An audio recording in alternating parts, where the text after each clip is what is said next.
नमस्कार दोस्तों, आप कहानी सुन रहे हैं पेड़ पर जेवर। बहुत ही रोचक कहानी है। ये कहानी सुनकर बहुत ही मजा आने वाला है। तो कहानी सुने आगे। पेड़ पर जेवर कहानी। गोनू झा। गोनू झा अपनी तीव्र बुद्धि के कारण न केवल मिथिला में प्रसिद्ध थे बल्कि उनकी प्रसिद्धि दूर दराज तक पहुंच गई थी। उनके वाणी चातुर्य की सराहना मिथिला नरेश कई बार भरे दरबार में कर चुके थे।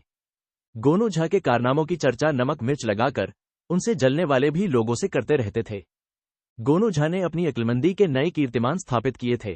उन कीर्तिमानों में एक था गांव में चोरी की घटनाओं पर अंकुश लगाना। अपनी बुद्धि के बूते गोनू झा ने गांव में सक्रिय चोर गिरोह को न केवल पकड़वाया था बल्कि उन्हें सजा भी दिलाई थी। सजा काट रहे चोर संकल्प ले चुके थे कि सजा की अवधि पूरी होने के बाद जैसे ही वे कारागार से बाहर आएंगे वैसे ही गोनू झा को मजा चखा देंगे। चोरों की सजा की अवधि भी पूरी हुई और वे कारागार से बाहर भी आ गए। अपने संकल्प के अनुरूप कारागार से निकलकर वे सीधे गोनू झा के आवास की ओर गए और गोनू झा के मकान के आसपास मंडराने लगे। सूरज डूब चुका था, नीम अंधेरा फैला हुआ था। चोरों के सरदार ने अपने साथियों को बुलाकर कहा, तुम लोग घर जाओ। आज मैं अकेले ही गोनू झा के घर में चोरी करूंगा। जो कुछ भी हाथ लगेगा उसमें तुम सभी को बराबर का हिस्सा मिलेगा। चोरों में से एक ने कुछ कहने के लिए मुंह खोला ही था कि चोरों के सरदार ने कहा, कोई अगर मगर करने की जरूरत नहीं। गोनू झा मेरा शिकार है, उससे मुझे अकेले निपटने दो। तुम लोग अपने अपने घर जाओ, अपने बाल बच्चों से मिलो। मुझे अकेला छोड़ दो ताकि मैं गोनू झा से निपटने के लिए कोई तरकीब सोच सकूं। गोनू झा को अपने तिकड़मी दिमाग का बड़ा गुरूर हो गया है। मैं उसे ऐसा सबक सिखाना चाहता हूं कि वह जिंदगी भर याद रखे और अपने दिमाग पर इतराना भूल जाए। बात सरदार की थी। किसी दूसरे चोर को कुछ भी बोलने की हिम्मत नहीं हुई। सरदार को अकेला छोड़कर शेष सभी चोर अपने अपने घर की ओर चल दिए। चोरों का सरदार गोनू झा के घर की चहारदीवारी के पास चहलकदमी करने लगा। उसने अपने कंधे पर लटक रहा गमछा हाथ में ले लिया और अपने माथे पर लपेट लिया, पगड़ी की तरह, और फिर वहीं टहलने लगा। गोनू झा दरबार से निकलकर बाजार होते हुए लौट रहे थे। हाथ में एक झोला था जिसमें उन्होंने कुछ सब्जी भाजी खरीद कर रख ली थी। उनकी पत्नी ने सुबह ही कहा था, शाम को सब्जी लेते आइएगा, नहीं तो रात को खाने में सब्जी नहीं मिलेगी। अचार मुरब्बा से ही काम चलाना पड़ेगा, फिर मुझसे कुछ मत कहिएगा। गोनू झा जब अपने अहाते की तरफ मुड़ने लगे तो चोरों का सरदार निश्चिंत भाव से चलता हुआ उनके पास आ गया और बोला, राम राम पंडित जी। गोनू झा ने उसकी तरफ देखा तो पहचान नहीं पाई कि यह आदमी कौन है। फिर भी औपचारिकतावश उन्होंने जवाब दिया, राम राम। चोरों के सरदार ने कहा, पंडित जी, आप तो मुझे नहीं पहचानते होंगे लेकिन मैं आपको अच्छी तरह जानता हूं। आपके पड़ोस के गांव से आपकी कीर्ति सुनकर आया हूं। मेरे गांव में चोरों ने उत्पात मचा रखा है। मैंने सुना है कि आपने अपने गांव से चोरों का सफाया करा दिया। मुझे कोई तरकीब सुझाइए कि अपने घर में चोरी नहीं होने दूं और अपने गांव वालों को भी चोरों के प्रकोप से बचने की तरकीबें सुझा सकूं। गोनू झा ने जैसे ही चोर की बातें सुनी तो उनका दिमाग तेज गति से काम करने लगा। आज ही दरबार में उन्होंने चर्चा सुनी थी कि उन्होंने जिन चोरों को पकड़वाया था आज वे सभी कारागार से रिहा हो गए।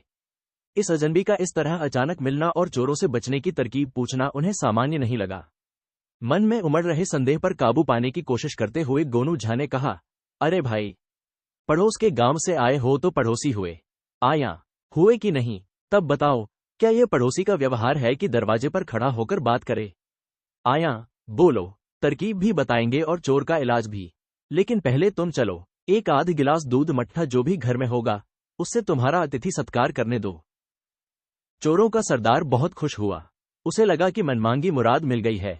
उसने गोनू झा से कहा, जैसी आपकी आज्ञा पंडित जी। मेरे जैसा आदमी आपकी बात टालने की हिम्मत भी नहीं कर सकता। बात यह थी कि अंधेरा फैल चुका था। गोनू झा उस व्यक्ति को अपने घर ले जाना चाहते थे कि वह लालटेन की रोशनी में उसे अच्छी तरह देख सकें। उनको लग रहा था कि यह व्यक्ति उनके साथ जितने सीधे सच्चे व्यक्ति की तरह व्यवहार कर रहा है वैसा वस्तुतः वह है नहीं।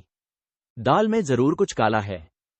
दूसरी तरफ चोरों के सरदार को लग रहा था कि गोनू झा उसके झांसे में आ चुके हैं।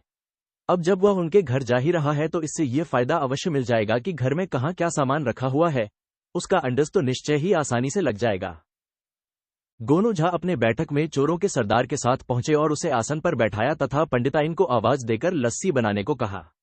लस्सी आ गई तब गोनू झा ने लस्सी का लोटा थमाते हुए कहा, लो भाई, लस्सी पियो और अब बताओ कि मुझसे क्या चाहते हो। ऐसा कहते हुए गोनू झा ने लालटेन की बत्ती तेज की और चोरों के सरदार की ओर देखने लगे। गोनू झा को ऐसा लगा कि इस व्यक्ति को उन्होंने कहीं देखा है, मगर उन्हें याद नहीं आ रहा था कि कहाँ और कब। चोरों के सरदार ने पुनः अपनी वही बात दोहराई और घर में इधर उधर देखते हुए लस्सी पीने लगा।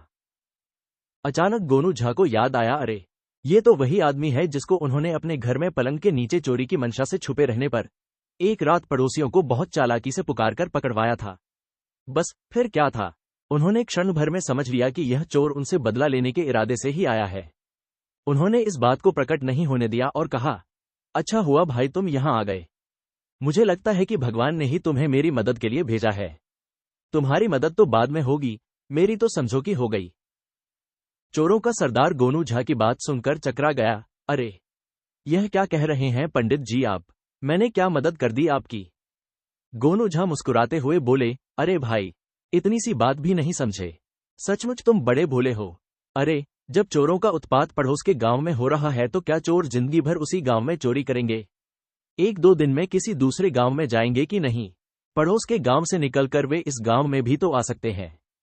बोलो है कि नहीं? चोरों के सरदार ने हामी भर दी। वह मन ही मन इस बात पर प्रसन्न हो रहा था कि गोनू झा उसे भोला समझ रहे हैं।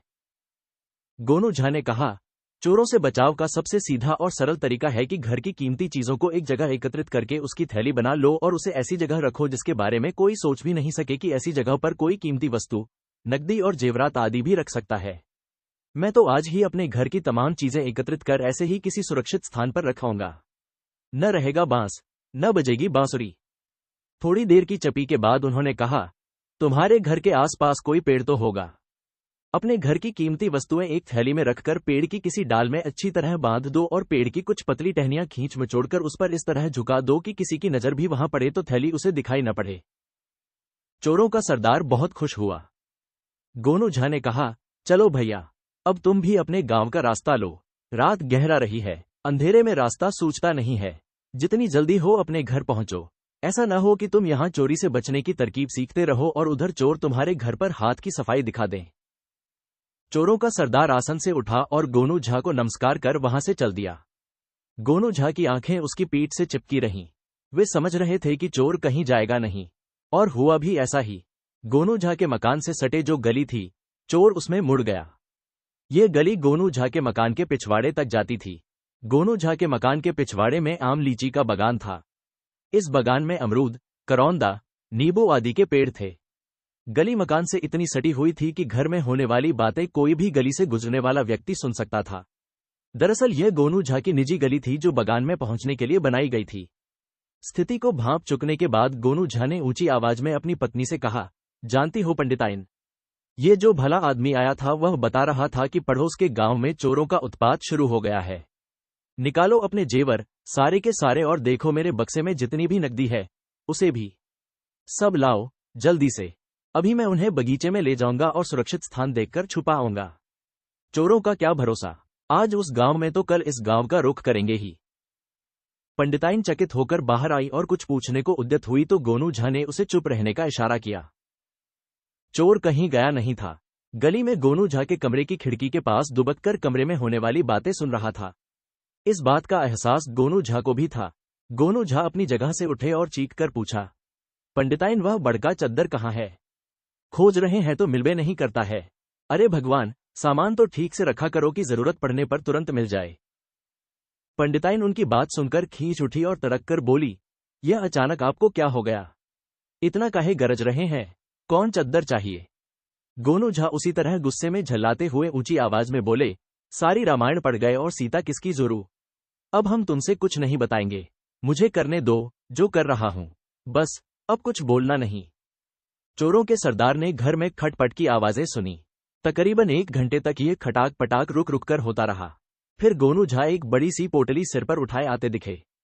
चोरों का सरदार दीवार से चिपककर सांस रोके खड़ा रहा। गोनू झा सीधे बगीचे में गए।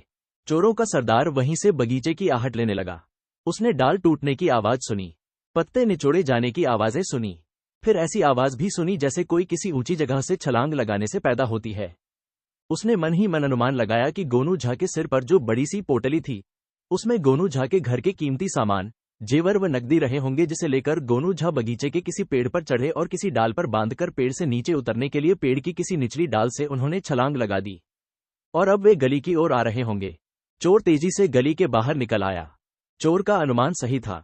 थोड़ी ही देर में गोनू झा बगीचे से गली में आए और उससे गुजरकर अपने घर में घुसे और दरवाजा बंद कर लिया। गोनू झा के बगीचे में एक आम के पेड़ पर मधुमक्खियों का एक बड़ा सा छत्ता था जिसके बारे में गोनू झा को पहले से पता था। उन्होंने अपने सिर पर जो पोटली रखी थी उसमें घर का कचरा भरा था जिसे गोनू झा बगीचे के एक कोने पर बने गड्ढे में फेंक आए थे। अपने कमरे में आकर वे जोर से बोले, अरे पंडिताइन, अब काहे को मुंह फुलाए बैठी हो? अरे तुम्हें तो इस गोनू झा को धन्यवाद देना चाहिए जो तुम्हारे जेवर को सुरक्षित स्थान पर रखाया है। आवाज इतनी ऊंची थी कि चोरों के सरदार के कान तक आसानी से पहुंच गई। निस्तब्ध रात थी। अगर कोई आवाज थी तो झींगुरों की झन झन झन झन। बस गोनू जानते थे कि अब क्या होने वाला है। वे मुस्कुराते हुए अपने बिस्तर पर आए और लालटेन की बत्ती धीमी की और लेट गए। 3 पहर रात गुजर चुकी थी कि बगीचे से बहुत जोरों से आवाज हुई, धप, और इसके साथ ही कोई जोर से चीखा, बाप रे, बचाओ। गोनू झा समझ गए कि क्या हुआ है। उन्होंने पंडिताइन को जगाया, हाथ में लाठी और रस्सी ली। पंडिताइन से कहा कि वे लालटेन लेकर साथ चलें। पंडिताइन के साथ जब गोनू झा बगीचे में पहुंचे तो माजरा देखकर मुस्कुराए बिना नहीं रह पाए। चोर जमीन पर सरकने की कोशिश करता जा रहा था और बेचैनी से बिलबिला रहा था। गोनू झा को समझते देर न लगी कि यह चोर पेड़ पर चढ़ा और मधुमक्खियों के छत्ते को जेवर की पोटली समझकर उसे नोचने लगा। जाहिर है कि मधुमक्खियों ने उस पर हमला बोल दिया। मधुमक्खियों के डंक के कारण चोर पेड़ से गिर पड़ा और शायद पेड़ से गिरने के कारण उसका पैर टूट गया है जिसके कारण वह घिसट रहा है। मधुमक्खियों का क्रोध भी शांत नहीं हुआ है और चोर उनके डंक से अब भी आहत हो रहा है। गोनू झा ने बगीचे की जमीन पर पड़े सूखे पत्तों को समेटकर एकत्रित किया और उसमें आग लगा दी जिससे धुआं उठने लगा और थोड़ी ही देर में मधुमक्खियां वहां से गायब हो गईं। फिर गोनू झा ने पड़ोसियों को आवाज दी। लोग जगे और बगीचे में पहुंचे। गोनू झा ने उन्हें सारा वाकया बताया। फिर क्या था, लोगों ने चोर को कब्जे में ले लिया। चोर के एक पैर की हड्डी टूट गई थी इसलिए लोगों ने उसकी पिटाई नहीं की। चोर को हवालात भेजने से पहले गोनू झा ने चोरों के सरदार से कहा, क्यों भाई, मैंने तुमसे कहा था न कि चोर का इलाज भी बताऊंगा। कैसा रहा इलाज? जय राम जी की। कहानी समाप्त।